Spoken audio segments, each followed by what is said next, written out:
Your conscious mind is the head office of your life.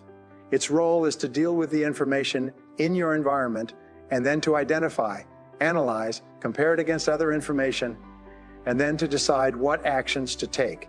But it is your subconscious mind that contains the great powers that can enable you to accomplish vastly more than you ever have before. At least 90 or more of your mental powers are below the surface. It is essential that you learn to tap into these powers to motivate, stimulate, and drive you forward toward the achievement of your goals. Your subconscious mind functions best with clear goals, specific tasks, deliberate measures, and firm deadlines. The more of these with which you program your subconscious computer, the better it functions for you, and the more you will accomplish in a shorter period of time. As you set your goals and begin moving toward them, it is essential that you establish a series of benchmarks or measures that you can use to evaluate your progress day by day and hour by hour. The more clear and specific the measures you set, the more accurate you will be in hitting your targets on schedule. Your subconscious mind requires a forcing system composed of deadlines that you have imposed on yourself for task accomplishment and goal attainment. Without a forcing system, it becomes easy for you to procrastinate and delay and to put off important tasks until much later, if at all. There are 3 keys to peak performance in achieving your goals. They are commitment, completion, and closure. When you make a firm commitment to achieve a particular goal and you put aside all excuses, it is very much like stepping on the accelerator of your subconscious mind. You will be more creative, determined, and focused than ever before. Great men and women are those who make clear, unequivocal commitments and then refuse to budge from them no matter what happens. Completion is the second ingredient in peak performance. There is an enormous difference between doing 95% of a task and doing 100 of a task. In fact, it is very common for people to work very hard up to the 90 or 95 level and then to slack off and delay the final completion of the task. This is a temptation that you must fight against. You must continually force yourself, discipline yourself to resist this natural tendency and push through to completion. Every time you complete a task of any kind, your brain releases a small quantity of endorphins.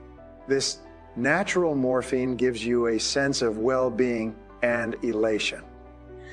It makes you feel happy and peaceful, stimulates your creativity, and improves your personality. It is nature's wonder drug.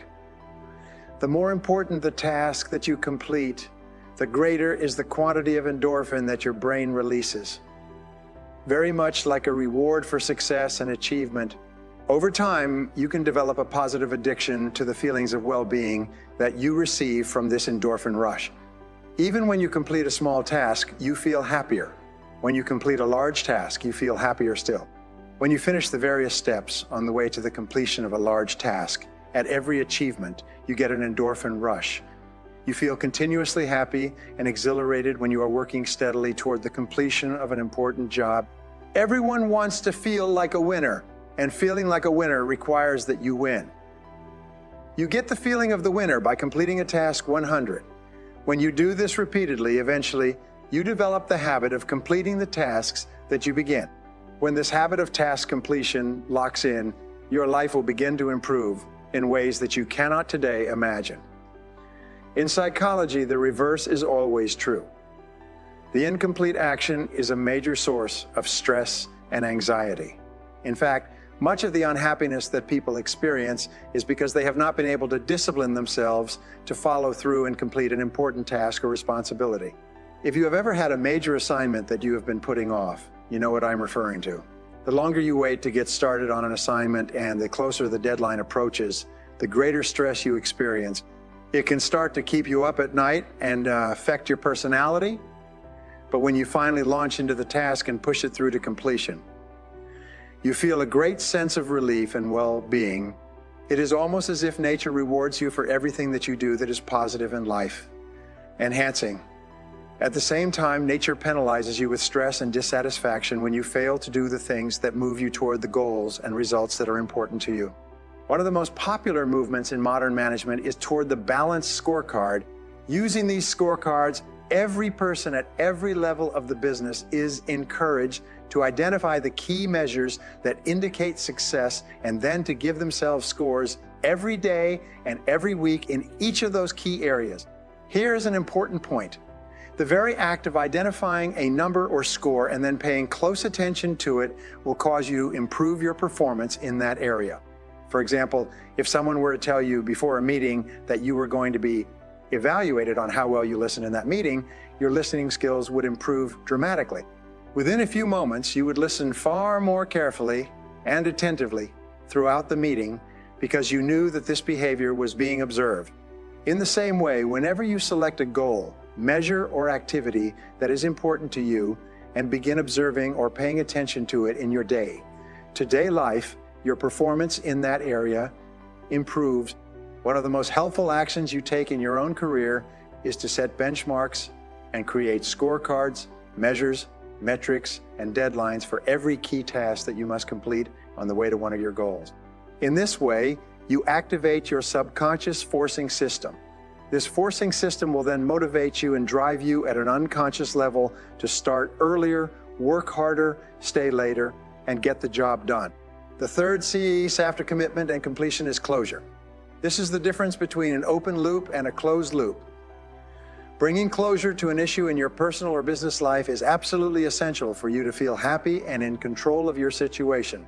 Lack of closure, unfinished business, and incomplete action of any kind are all major sources of stress, dissatisfaction, and even failure in business. They consume enormous amounts of physical and emotional energy. Perhaps the most important ability in the world of work is dependability.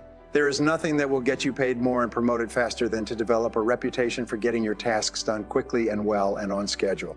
Whatever your goals, make a list of all the tasks that you will have to accomplish in the achievement of those goals. Put a deadline on every one of those tasks. Then work every day and every hour to hit your deadlines. Measure your progress each day as you go along. Speed up or slow down where necessary, but remember, you can't hit a target that you can't see. The greater clarity that you have with regard to deadlines and measures, the more you will accomplish and the faster you will get it done. A goal or a decision without a deadline is merely a discussion. It has no energy behind it. It is like a bullet with no powder in the cartridge. Unless you establish deadlines to which you are committed, you will end up firing blanks in life and work. Sometimes people ask, what if I set a deadline and I don't achieve the goal by the deadline? Simple. Set another deadline and then another if necessary. Deadlines are best guess estimates of when the task will be completed. The more you set and work toward deadlines, the more accurate you will become in predicting the time necessary to complete them. You will become better and better at achieving your goals and completing your tasks on schedule. Every time you have heard the question, how do you eat an elephant? And the answer is one bite at a time. And the answer is one bite at a time. This metaphor applies to achieving any big goal as well. How do you achieve a huge goal? You accomplish it one step, one task, one measure at a time. Break your long-term goals down into annual, monthly, weekly, and even hourly goals. Even if your long-term goal is financial independence, look for a way to break that down into how you're going to use each hour of the coming day in such a way that long-term financial independence is far more likely. If you want to increase your income, you know that all income is a result of added value. Look at everything you do and then ask yourself how you could add more value so that you can be worth more than you are earning today. Go and ask your boss, what one thing do I do that is more valuable than anything else? Whatever his or her answer, look for ways to perform more and more of that task and to get better and better at doing it. It is absolutely amazing how much you can accomplish if you break your tasks down into bite-sized pieces, set deadlines, and then do one thing at a time every single day. You have heard the old saying, by the yard it's hard, but inch by inch, anything's a cinch. If you want to increase your hourly rate and your income, look for ways to get a little bit better at the most important things you do every single day. Read 1 hour per day in your field, listen to audio programs on your way to and from work. Take additional courses whenever you can. These activities will propel your entire career onto the fast track. When you invest an extra 1 or 2 hours per day in self-improvement, the cumulative effect on your greater ability to get results can be extraordinary. If you want to lose weight, there is a simple 5-word formula: eat less and exercise more. If you discipline yourself to eat a little bit less, but eat higher quality foods and simultaneously exercise a little bit more each day, you can get into the rhythm of losing 1 ounce per day. No matter how much you weigh today, if you lose 1 ounce each day, that will equal about 2 pounds per month. 2 pounds per month will be 24 pounds per year. In no time at all, you can retrain your body and your appetite so that you lose the weight and keep it off for the rest of your life. If you want to become wealthy, begin to question every single expense. Set a goal to save $3, $5, or $10 per day. Put this money away in a savings account and never touch it. As it grows, invest it carefully in well-chosen mutual funds or index funds. Make daily, weekly, and monthly saving and investment into a habit and keep it up for the rest of your working life. In no time at all, you will become comfortable living on slightly less than you are spending today. As your income increases, increase the amount that you save. In a few weeks, a few months, a few weeks, a few weeks, a few months, a few years, you will be out of debt and have a large amount of money put away and working for you. A few years down the road, you will be financially independent. If you read 15 minutes each evening rather than watching television, you will complete about 15 books per year. If you read the great classics of English literature for 15 minutes each day, in 7 years, you will have read the 100 greatest books ever written. You will be one of the best educated and most erudite people of your generation, and you can achieve this just by reading 15 minutes each evening before you go to bed. If you are in sales and you want to increase your income, keep careful track of how many calls, presentations, proposals, and sales you are making each day, each week, and each month at the present time. Then set a goal to increase your number of calls, presentations, and proposals per day. Set a goal to increase your number of sales each week and each month. Every day, measure yourself against your own standards in each area of your life. Analyze your activities carefully and select a specific number that more than anything else determines your level of success in that area. Then focus all of your attention all day long on that specific number. The very act of focused attention will cause you to perform better in that area, both consciously and unconsciously. If you want to be healthier, you could focus on the number of minutes per week that you exercise or the number of calories per day that you eat. If you want to be successful financially, you can focus on the amount you earn each hour or the amount that you save each month. If you want to be successful in sales, you could focus on the number of calls you make each day or the number of sales or the size of sales you make each month. If you want to be successful in your relationships, you can focus on the number of minutes that you spend face to face with the most important people in your life each day and each week. You have heard the saying, what gets measured gets done. There is another saying, if you can't measure it, you can't manage it.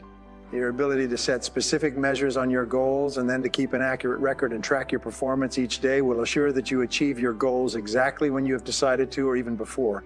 Success is not an accident. It is a skill. It is predictable and it can be learned. And it can be learned by you and it can be learned by anyone. And the sooner you learn this skill and the sooner you become an expert in the skills of success, the sooner you achieve the great things that you were born to accomplish. Many people think that you have to be very intelligent to be successful in life. Exhaustive research shows that many self-made millionaires have only average intelligence. The reason why this helps them is that they never become impressed with how smart they are, and they're always trying to learn more. An average person with average talents and abilities and average education can outstrip the most brilliant genius in our society if that average person has clear, focused goals. Without goals, you are doomed forever to work for people who do. The average self-made millionaire works over 60 hours per week, and this is the one single factor that they all have in common. In our society, you work 8 hours per day for survival. Everything over 8 hours is for success. Somewhere in America, someone becomes a millionaire every 12 minutes. The clock is running. Get ready. This could be your time. Today, more people are becoming successful faster than any other time in human history. Someone, somewhere in America, becomes a millionaire every 12 minutes. At least 80 95% of these millionaires are self-made. That is, they started with nothing but ambition and energy, the same way most of us start. Many of those of us start. Many of them never went to college. Many of them only got average grades in school. Many self-made millionaires started with no advantages at all. Today, we know more about how to achieve great success in life than ever before. Success is as predictable as the sun rising in the east and setting in the west. Today, success is a science. It has been broken down and subdivided, and anybody can achieve greater success, wealth, and happiness in life if they will simply do two things. First, make a decision to be successful right now. Most people never decide to be wealthy, and that's why they retire poor. And the second requirement if you want to achieve greater success is simply this: learn from the experts. Study successful men and women and do what they do, and you will be successful too. It sounds simple, doesn't it? If you want to be successful, you study success, you become an expert on success. And I'm always astonished that men and women think about success day and night, and yet very few of them ever read about it, ever study it, ever listen to tapes, ever take courses or seminars. They seem to excuse themselves by feeling that these are the sort of things that they're going to learn by osmosis. At age 25, I started and built a 100-person sales force covering 6 countries, doing $1 million per month in business by simply practicing some principles I had learned at that time from books and picked up from other people. However, as time went on, I lost those principles. I forgot the principles, and I reached my state at the age of 30 where I had no skill. I had no training. I was deeply in debt. I was going nowhere, and that's the point at which I made a decision. I made the decision I was going to be successful, and I was going to do whatever was necessary to achieve it. I was going to pay whatever price was necessary to accomplish my goals. This was my turning point. I sat down and I thought through everything I had learned in my 30 years. I'd read many books on success, and I listened to many tapes, and I attended many courses, and I developed a simple system based on the best success principles I had found, and then I put it to work. By 1985, 5 years later, my simple success system had brought my income up to over $1.5 million. I increased my income by 100 times in 10 years, and what I discovered over the years of study and practice was simply this: if you design a success system and follow it, you will be far more successful than if you don't. Any system based on sound principles is better than no system at all. Recently, they've been dividing new business startups into 2 categories. The first category is businesses started by people with 5 years or more of business experience. And the second category is businesses started by people with no business experience at all. The statistics turn out to be very different for these groups. Businesses started by people with experience in business have a 90 or better success rate, whereas businesses started by people with no experience have a 99 failure rate. If you don't have any experience, how can you make a business successful? Business is too complicated. The reasons are obvious why people with experience succeed and people without experience in business. It's the same in life. People with success, knowledge, and experience succeed, and people without it fail. We know that the more successful you are, the more successful experiences you have, the more likely it is that you will be successful in other things.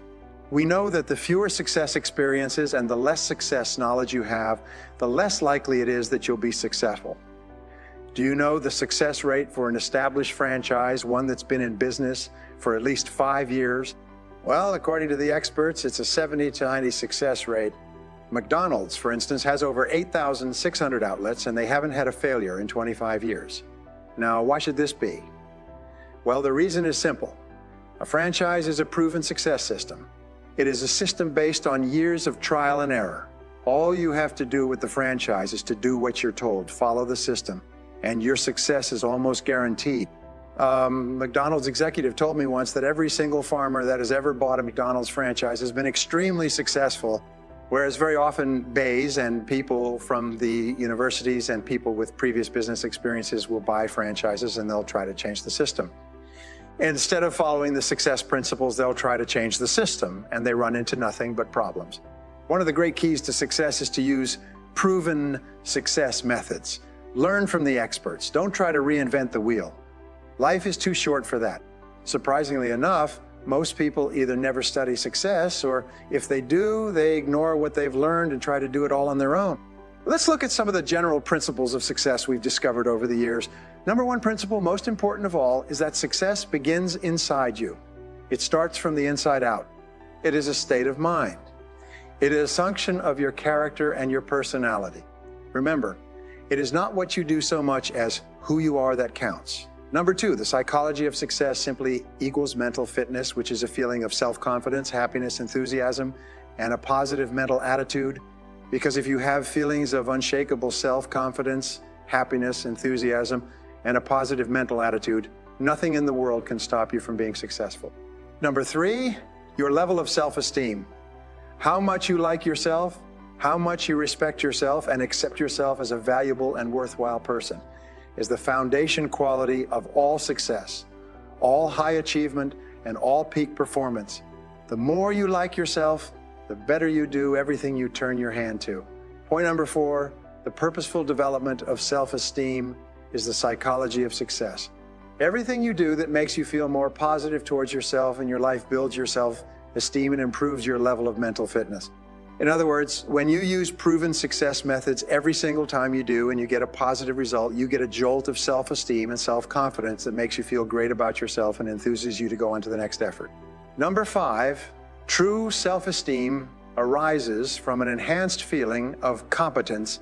Everything you do that gives you a greater sense of mastery and achievement boosts your self-esteem. Number six, your self-esteem is largely determined by how much you believe in yourself.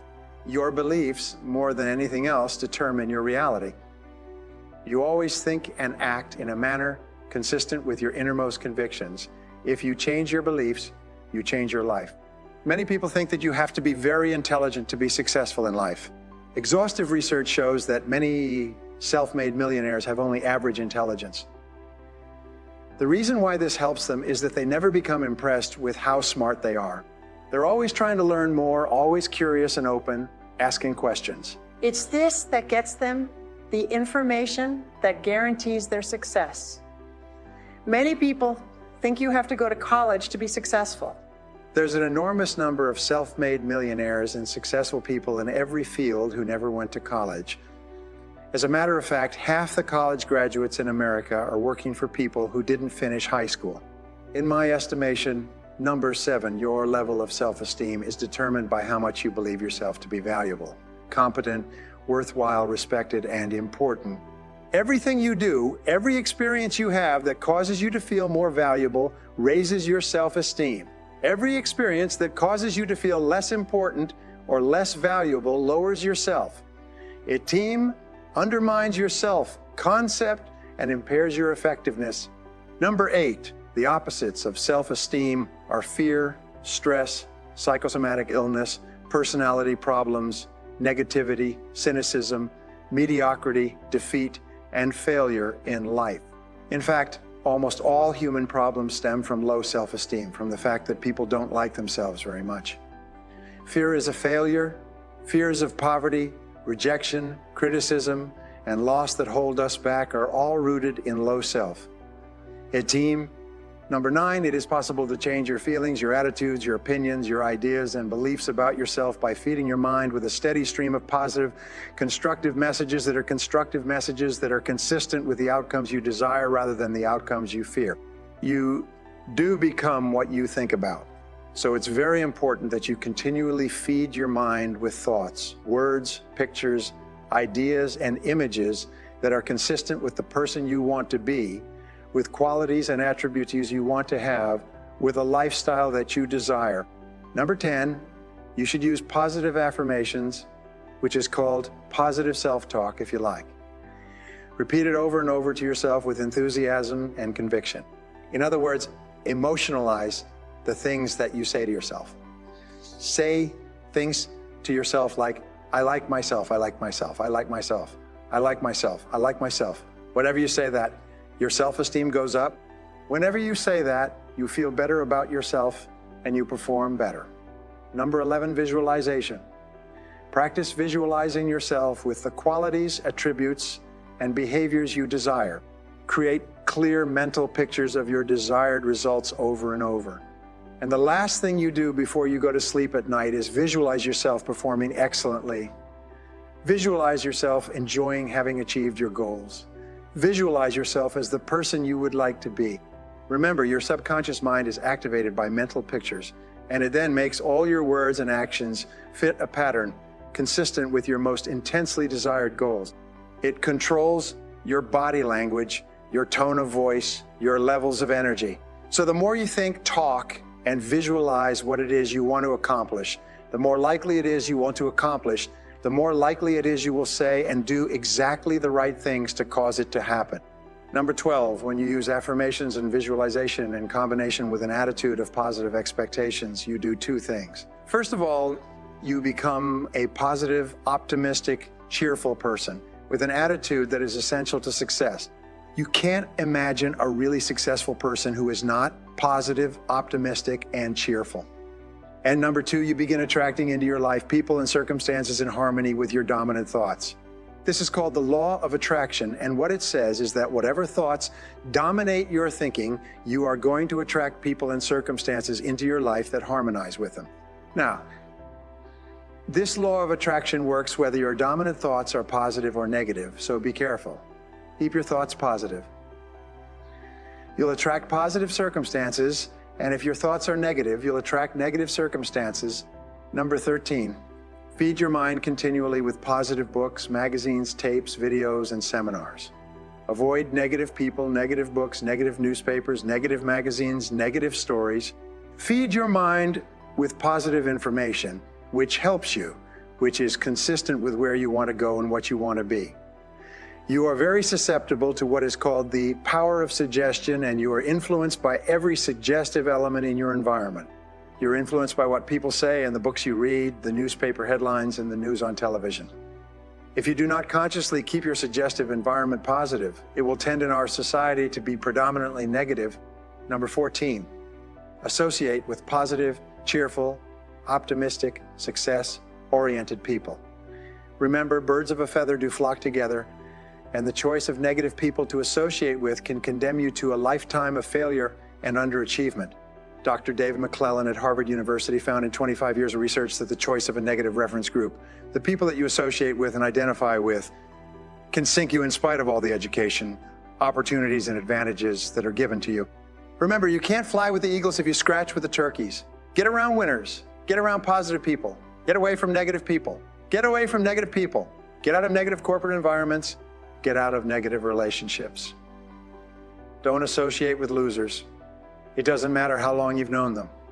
If you associate with losers, you will be a loser. And if you associate with winners, you will be a winner. And by the way, sometimes people say, well, if I disassociate myself from my friends, how am I going to meet successful, positive, winning human beings? Don't worry about it.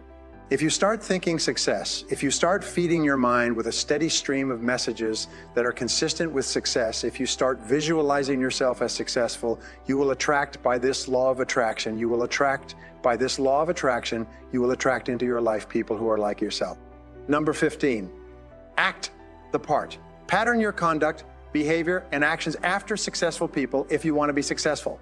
Remember, success starts from within, not from without. If you have low self-esteem or poor self-image, or if you lack self-confidence, as I did, as everybody does initially, it's very difficult to change merely by thinking about it. It means that you can act your way into feeling high levels of self-esteem by doing the same things that people with high self-esteem do. Mental fitness is like physical fitness. It can be learned through repetition and practice. Remember, mental fitness is positive self-esteem, high levels of self-esteem, high levels of self-confidence, and courage. And you can learn it by practicing. This was the secret that turned my life around, and I've since learned that it's the key reason for the success of thousands of ordinary men and women. Well, what have we learned? Number 1, top of the list, most important, success is not an accident. It is a skill. It is predictable, and it can be learned. And it can be learned by you, and it can be learned by anyone.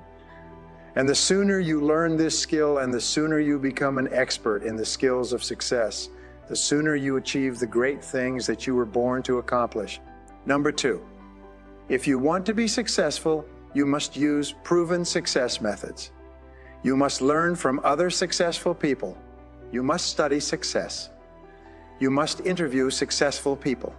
You must find out everything you can about success from every source possible. You must become an authority on it.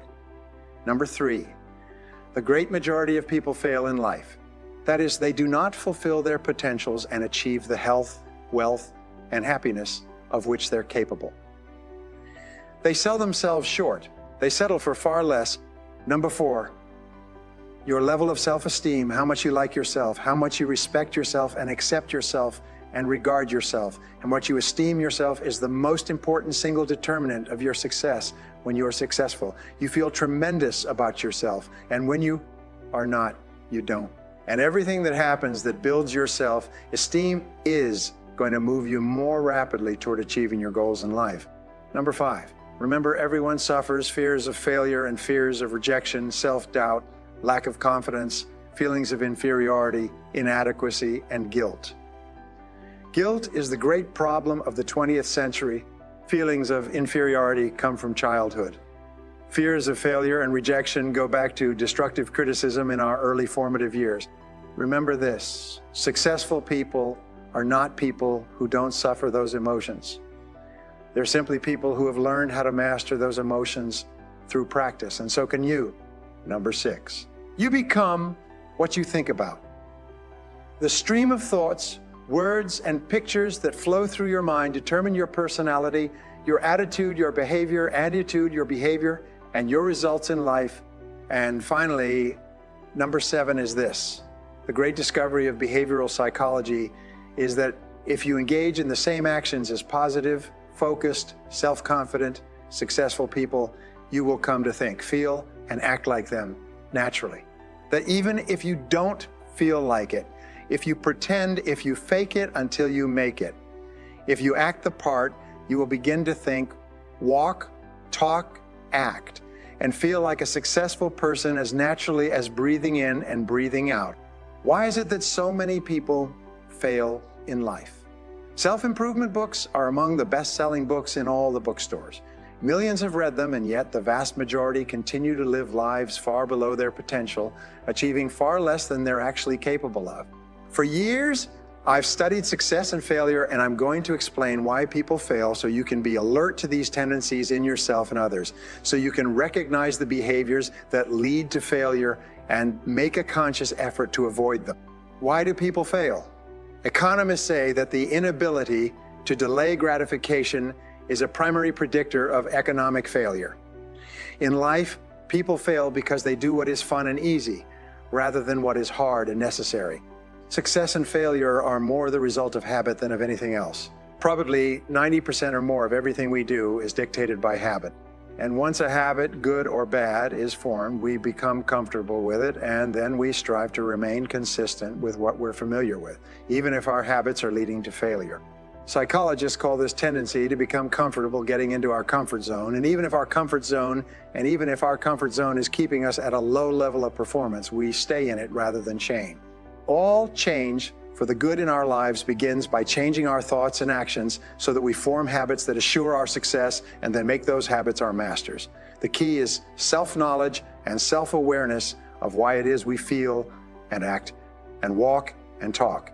When we study human action, we find that human beings, all of us, value leisure.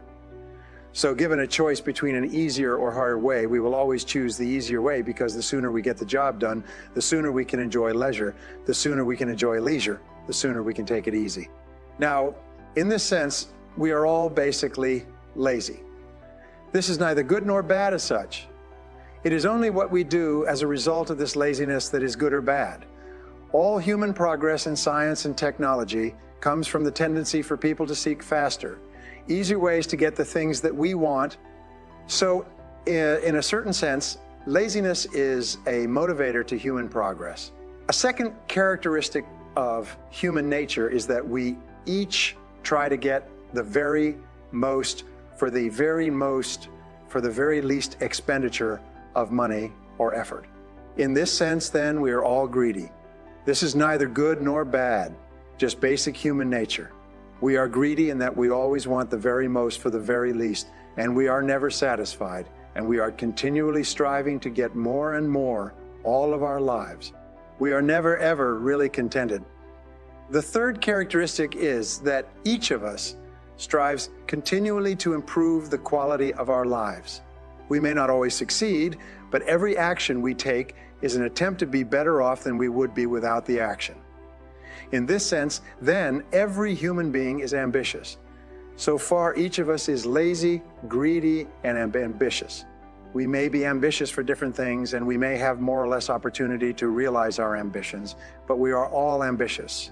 The fourth characteristic is that each person thinks, acts, feels, and experiences happiness or unhappiness by and for themselves. Everything we do, even charitable acts, we do because in our personal opinion at that moment, it is the best thing for us as we see it. Selfishness, self-centeredness is essential for survival and is neither good nor bad in itself. It just is a fact of human nature. A fifth characteristic of human nature is that because no one in the world can possibly know everything there is to know about even one subject, we are all acting on the basis of incomplete information every time we act. In this sense, we are all ignorant. No matter how much we learn, we must still act with some uncertainty, some ignorance of the facts. Often with great ignorance, sometimes complete ignorance, sometimes complete ignorance. Finally, as human beings, we have an ego. We think very highly of ourselves, as every study shows. We consider ourselves to be superior to others in many ways, in terms of intelligence, personality, appearance, leadership ability, and so on. Another way to put this is that we are all vain. This is neither good nor bad, just a normal facet of human nature. We all want basically the same things in this order of priority, although we want them with different degrees of intensity, and we settle for different levels of achievement in each of these areas. First of all, security. Security is number one. This is our basic need, the survival instinct, security of life and limb, physical security, economic security, emotional security, emotional security. We value security very, very highly. Any threat to our security in any area brings an immediate reaction to protect and defend. Lack of security makes us angry, fearful, and defensive. The second thing that we want is comfort, and this is what we go for once we've achieved what is to us an acceptable level of security. We seek comfort, especially physical comfort. We pay an enormous amount and work very hard to gain the comforts that we desire. The third thing, once we have enough comfort and security, we want to relax. We want to take time off. We want to take time off. We want leisure and to put up our feet. Leisure is a valued good, and we work very hard and pay dearly for it. Holidays are leisure. Golf is leisure. Tennis is leisure. These are the leisure time activities in our societies. They consume hundreds of billions of dollars. Remember, we are all basically lazy.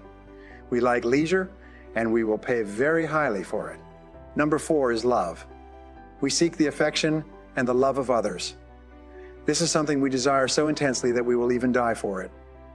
Each of us needs to be loved to feel fully human, and we strive for it all our lives. The fifth thing that we all want is respect. We need to be recognized and respected by others outside our family group. Because we are basically vain, we seek the praise and appreciation of other people. We will make great efforts to earn and keep the goodwill and respect of others toward us. Finally, the sixth thing that we want is fulfillment. Each of us has a deep inner craving for a sense of meaning and purpose in life, and here is the key point. The basic law of human nature is that people always tend to seek the fastest and easiest way to get the things they want, and usually to get the things they want right now. I call this the expediency factor, or the factor, and it explains why people succeed and why they fail. Families, corporations, organizations, and nations succeed and fail because of the unwillingness to delay gratification, as we spoke about earlier. The vast majority of people immediately act to get the things they want now, the fastest and easiest way, even if the long-term consequences of their actions will be underachievement and failure. Here are some common examples with which we're all familiar. A young man drops out of high school to take a job to buy a car to impress the girls. That's the expedient thing to do. And the long-term price is a lifetime of low wages and frustrating work. This is called short-term gain for long-term pain.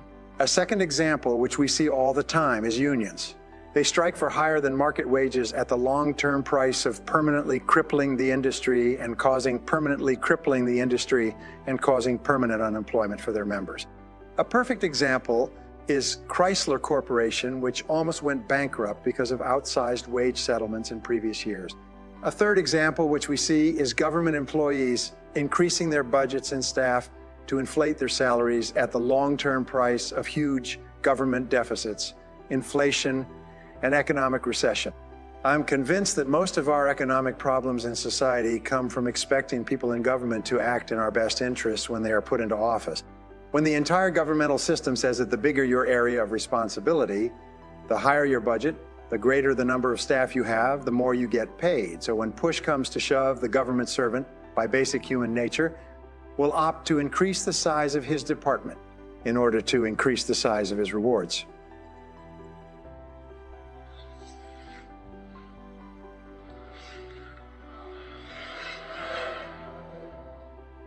It causes the vast majority of men and women to indulge themselves at whim, to ignore the secondary long-term consequences of their actions, and by refusing to delay gratification, to engage in short-term pain for long-term gain. They condemn themselves to lives of frustration and disappointment. A factor explains most failure in adult life.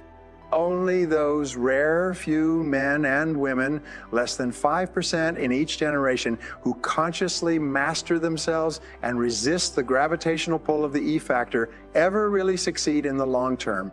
So, one human quality that must be developed for success is self-discipline.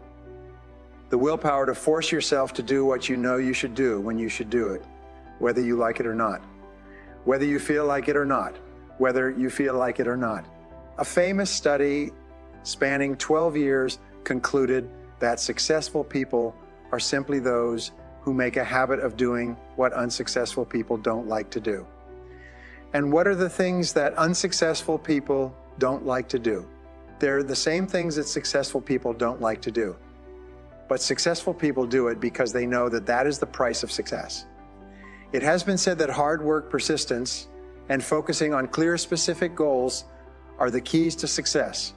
That's true, but these are merely the outer expressions of self-discipline. Self-discipline in action. Your key to success in life is to resolve to do what you know you should do, what other successful, self-disciplined people do when you should do it, whether you feel like it or not. True self-esteem, the foundation quality of your success, comes from mastering yourself, resisting the temptation to take the fastest and easiest way, and sticking to what you know to be right until you win through. This is the psychology, the mindset of success. Self-esteem requires self-discipline, and self-discipline builds self-esteem. Well, what have we learned? The first thing that we've learned, number one, is that failure is as predictable as success. You must be aware of what failures do and don't do it. And since the great majority of men and women are going nowhere with their lives, you must be very careful to observe in your environment people who are going nowhere. Don't do what they do. Don't read what failures read. Don't watch what failures watch on television. Don't spend your time the way failures spend their time. Number two, success and failure are more the result of your habits than anything else. You must develop success habits and make them your masters. And you must learn those success habits from other successful people whose achievements you admire. Number three, remember, and this is the key to understanding economics, is the key to understanding marketing. It's the key to understanding why things go wrong in our society, even with the best of intentions. And it is that everyone is naturally, that means by nature, lazy, greedy, ambitious, selfish, ignorant, and vain. Now, this is neither good nor bad. It's just a fact of life. It is only the way people demonstrate these qualities that makes them either good or bad. It is always the actions. not the qualities themselves. We know also, number 4, that everyone wants the same things. You and I, we all want the same things, though often with different degrees of intensity. We all seek security, comfort, leisure, love, respect, and fulfillment. Number 5, the natural human tendency is to seek the fastest and easiest way to get the things we want right now, with little or no concern for the long-term consequences of our action. And the tendency to seek the fastest and easiest way almost invariably leads us to engage in actions that cause us to fail in the long term. Number 6, the ability to discipline yourself to delay gratification in the short term in order to enjoy greater rewards in the long term is the indispensable prerequisite for success. And finally, number 7, when you develop the habit of self-discipline, you free yourself from the E factor. With self-discipline come the feelings of self-esteem, self-confidence, pride, and satisfaction that are the great treasures of the human experience. And one more point, one of the most important things I've ever learned, a philosophic point if you like. Your values, your true beliefs are always expressed and only expressed in your actions. It is not what you say, and it is not what you intend, but what you do that signifies what you really believe. If you engage in the actions of successful people, if you practice the same principles and live by the same rules, you will eventually come to be exactly like them in your beliefs. We will look at the 10 vital principles of success, achievement, and peak performance. Living by these 10 principles will enable you to accomplish anything you really want in life.